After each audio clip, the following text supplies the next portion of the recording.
안녕하세요. 이승원 회계사입니다. 우리 이제 기본 강의 같이 쭉 공부했었는데 이제 좀 장소를 달리해서 바른생각학원에서 만나게 됐어요. 뭐 얘기 들으셨겠지만 여기 이제 온라인 베이스로 해서 이루어진다고 하는데 이번 이제 심화반부터는 저랑 같이 또 수업을 하게 됐습니다. 심화학습반에 대해서는 수업 중간중간에 제가 말씀드린 적도 많이 있었지만 한 번 더 컨셉을 잡아본다면 이 시험은 1차랑 2차랑 과목이 겹쳐요. 고시 시험 치고서 이만큼 1차랑 2차랑 과목 겹치는 시험은 거의 없어요. 잘 아시겠지만 회계사 시험 같은 경우에 감사 빼고 4과목이 겹치잖아요. 그러면 이제 그렇게 과목이 겹치는 그 2차 시험과 1차 시험 과목이 겹치는 그런 과목들은 2차 시험 수준까지 갔다가 1차 시험을 대비하는 게 정답이에요.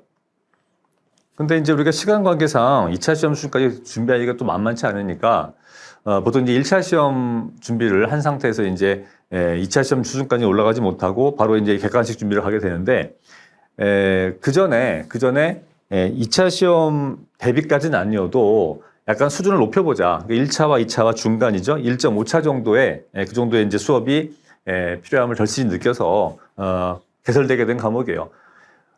교재는 2차 교재를 합니다. 주관식 문제풀이에요. 그런데 수준은 1차와 2차의 중간, 그러니까 2차 대비의 어려운 문제들은 다 빼고 풀다가 죽어버릴 수 있으니까 쉬운 문제 위주로 가요. 그다음에 설명도 좀 길게 가고, 물론 이제 세무회계 과목이니까 1차에만 등장하는 뭐 납세제라든가 사업문제 이런 얘기는 안 해. 근데 이제 기본 구조, 접대비면 접대비, 기부금이면 기부금, 합병이면 합병에 대해서 단편적으로 우리가 이제 겨우 한 번 본 건데 이거에 연습을 좀 해야 되는 그런 과정인 거죠. 객관식 책 같이 공부했죠. 1차 시험 그 기본 강의 때. 근데 객관식 책에 있는 문제들은 객관식이기 때문에 큰 문제 다룰 수가 없어요. 1분이나 1분 30초 정도에 풀어야 할 크기의 문제를 출제할 수밖에 없잖아요. 간혹 가다가 좀 이상한 문제가 있긴 하지만. 그래서 접대비에 예를 들어서 뭐 기속시기만 혹은 뭐 한도 계산만 혹은 한도를 위한 수익 금액만 이렇게 포인트를 줘서 문제가 만들어지는 것이 전체가 어우러지는 그런 문제들은 많지 않거든요. 그래서 전체를 아우르는, 그러니까 전체 구조를 볼 수 있는 그런 이제 연습이 필요한 거고, 그것 때문에 이제 요 심화반을 우리가 이제 운영하는 이유입니다. 그래서 2차 수준까지는 아니지만 주관식 문제를 통해서 어떤 특정 주제에 대해 처음부터 끝까지 혼자서 쭉 풀어보는, 그래서 뭐 감가상각비도 그렇고 뭐도 그렇고 전체가 아우러져 있는 그런 모양의 문제들을 풀어보게 되면 한 단계 업그레이드 되는 그 느낌을 가질 수 있을 거예요. 수업 끝났을 때. 그러니까 뭐랄까, 바닥에서 같이 막 헤매다가 조금 위에 올라와서 내려다보는 느낌?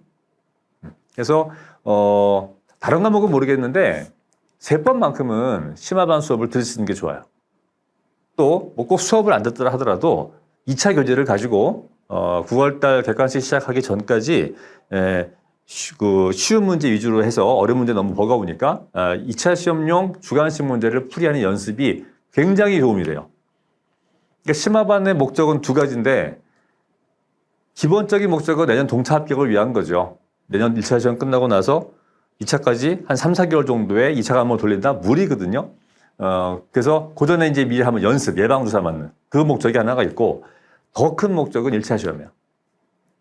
1차 시험 때 그 계산 문제, 복잡한 계산 문제를 한번 높은 수준까지 올라갔다가 내려오면 그게 절대로 오버하는 게 아니라고. 필요한 과정인 거죠. 그래서 높은 수준까지 올라가서 전체 구조를 바라보는 눈을 좀 체득한 다음에 이제 내려와서 객관식 문제 풀이를 하면 적어도 계산 문제 많이 편해집니다. 우리 그런 경험 많이 했죠. 처음에 세법 시작할 때 말 문제랑 계산 문제가 어느 게 편해요? 말 문제가 편하죠. 왜? 계산 문제는 모르겠으니까. 근데 조금만 수준이 올라가면 계산 문제가 편해요. 말 문제 꼬아내면 정말 밑도 끝도 없어요. 그래서 적어도 심화반 거쳐가면 계산 문제는 조금은 익숙해지고요. 머릿속에 구조가 잡히기 때문에 그다음 말 문제 접근이 이제 가능해지는 거예요. 무슨 말인지 알아먹게 되고. 그래서 아까 말씀드렸지만 두 가지 목적. 1차 시험에 조금 안전한 합격을 위해서, 또 하나는 내년 2차 시험에 뭐 전 과목 동차까지는 아니어도 적어도 3번만큼 잡아놓고 가자. 그래서 진짜 하기 싫은 과목이잖아요. 그러니까 빨리 끝내야지, 그죠? 그리고 하나만 더 얘기하면 1차 시험 막판에 제가 또 수업 때 자주 얘기했던 건데, 상법 몇 점짜리 과목입니까? 100점이죠. 그죠? 경영학은요? 100점이에요. 세법도 100점짜리 과목이에요. 1, 2월 달에, 2월 달은 너무했다. 1월 달에 어느 과목에 집중해야 될지는 잘 명해요. 1월 달에 세법 100날 공부해봤자, 100날 시간 투입해봤자 점수 안 올라요. 세법은 그 전에 다져져 있어야 되는 것이고, 그 막판 뒤집기 가능한 과목들, 단시간에 점수 올릴 수 있는 과목들, 그 과목을 무시해서가 아니라 과목의 특성상 상법, 경영학 그때 공부하셔야 돼요. 그때 집중하셔야 돼요. 근데 세법이 안 돼 있으면 그게 안 돼요. 세법에 시간 쓰느라고. 인문 과목이 시간 다 잡아먹는단 말이에요. 그러니까 객관식반 들어가기 전까지 세법은 이 베이스가 다 다져져 있어야 돼요. 그게 지금 돼야 됩니다. 제가 지난 수업 때도 강조했지만 이번 여름 정말 중요해요. 이번 여름에 재무회계하고 세법 적어도 두 과목은 다져놔야 됩니다. 그래야 약간은 편안하게 9월 달에 객관식 시작할 수 있고, 객관식의 마지막 가서 집중해서 점수를 올려야 할 약간의 암기 성격의 과목들에 시간을 투입하려면 이게 돼 있어야 돼요. 그리고 이제 그때 가서 이제 12월, 1월쯤 가면 세법이랑 재무회계는 현상 유지.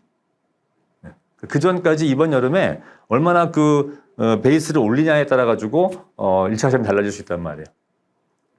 그래서 자, 뭐 더운 여름에 이것저것 유혹도 많고 하지만 기왕 이제 시작했으니까 내가 맨날 하는 얘기죠. 빨리 끝내자고요. 그죠? 그래서 할 거면 제대로 하고 아니면 빨리 그만두고. 그러니까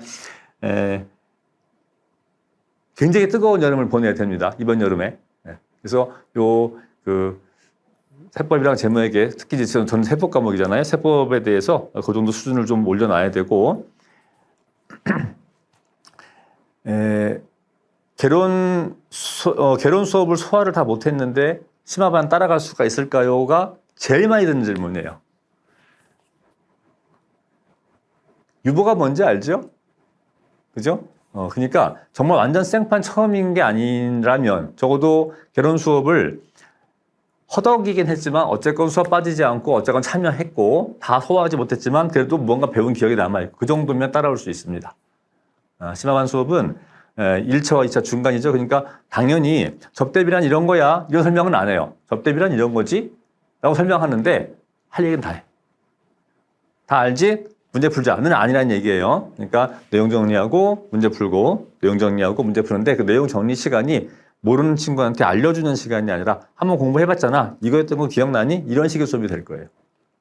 그래서 그렇게 해서 법인세랑 소득세랑 부가가치세까지 해서 한번 쭉 돌리고 나면은 가을에 객관식 세법 시작할 때 조금은 좀 가벼운 마음이지 않을까 생각을 합니다. 열심히 할 테니까 열심히 따라와 주시고요. 새로운 분위기에서 오늘 이제 좀 우리 뭔가 만들어 봤으면 좋겠습니다. 자, 우리 개강할 때까지 얼마 안 남았는데 개강하고 나서 우리 또 같이 반가운 얼굴로 건강한 얼굴로 같이 열심히 한번 여름 보내보자고요. 자, 부탁드릴게요. 자, 마치겠습니다. 수고하셨습니다.